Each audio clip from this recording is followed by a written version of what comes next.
In the deep rolling hills of Kentucky, there is a place people whisper about. They call it the Harlan Mine. It is a dark mouth in the side of a green hill, a scar left from a time long gone. The mine has been closed for more years than anyone can count. Its tunnels are flooded with shadow and silence, but the stories say that something still lingers there. They say the warden never truly left. Long ago, a man ran that mine like his own private kingdom of dirt and stone. He was the warden. He always wore a wide black hat that hid his eyes, so people just called him Black Hat. He was not a kind man. He was a man made of hard edges and cold commands. Black Hat ran a prison mine. The men who worked under him were not free. They were inmates, sent down into the earth to dig for him. Their days were not measured by the sun. Their days were measured by the warden's will. He forced them to work for 12 hours, sometimes more. They dug with pickaxes and shovels, pushing heavy carts filled with rock and coal. The daily life in the Harlan mine was a rhythm of misery. Before the sun rose, the men were herded into the tunnels.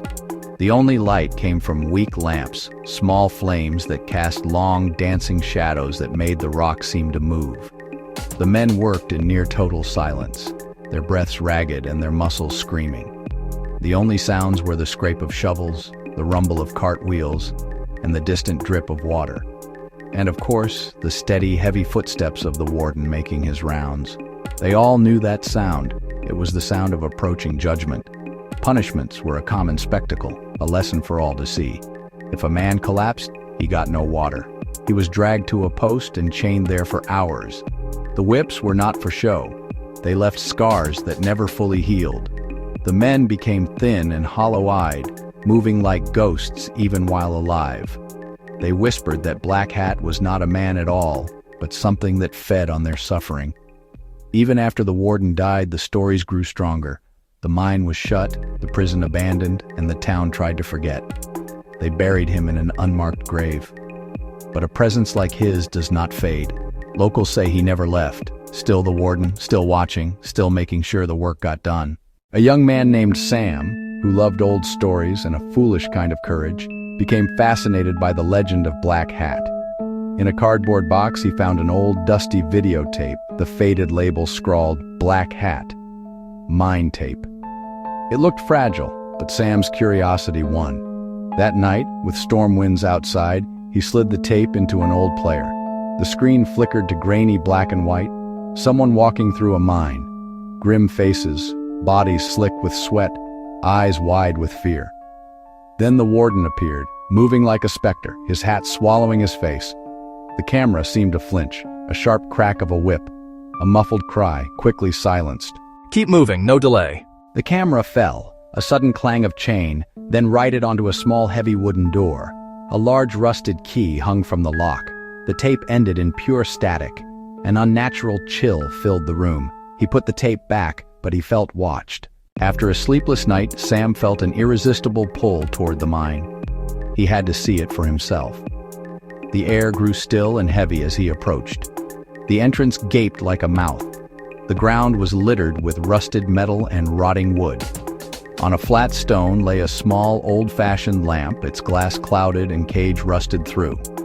Beside the broken lamp lay a key, a large rusted iron key. Sam's breath caught. It looked exactly like the tape's key. It was heavy, the cold metal sucking warmth from his skin. As his fingers closed, the sky dimmed. A low wind sighed through the trees, a faint scrape from deep within. Then a dragging noise like chains pulled across stone. He stared into the black mouth. A shadow detached from deeper darkness. It was too tall, too still, too dark. It wore a wide-brimmed hat. A primal fear took him. He ran. The key slipped from his hand, clattering back onto the stone. He threw himself into his car. When he looked back, the entrance was empty. The sun shone as if nothing had happened. It was so normal he almost believed he'd imagined it. Sam drove away and never returned, but the experience followed him. That night, miles away, a whisper seemed to come from the walls, a low, flat voice both distant and beside his ear. He packed before dawn and moved to another state, hoping to leave the voice behind. The old videotape sits in a box in an antique shop, waiting for the next curious hand. Back in the small town, the stories continue on summer porches and around winter fires. If you stop near the Harlan mine after dark, you'll feel a sudden cold spot. You will hear footsteps. They say the warden is still counting the hours, still making his rounds. His black hat is a fixture in the town's nightmares, a shadow that never leaves. The broken lamp and rusted key still sit by the mouth. On certain nights, the lamp gives off a faint glow, though its wick is long gone. No one dares to slack. They finish their shifts, complete their chores, always looking over their shoulders. This is how a ghost story survives. The name Black Hat still holds power. In the black, you can just make out two eyes watching you.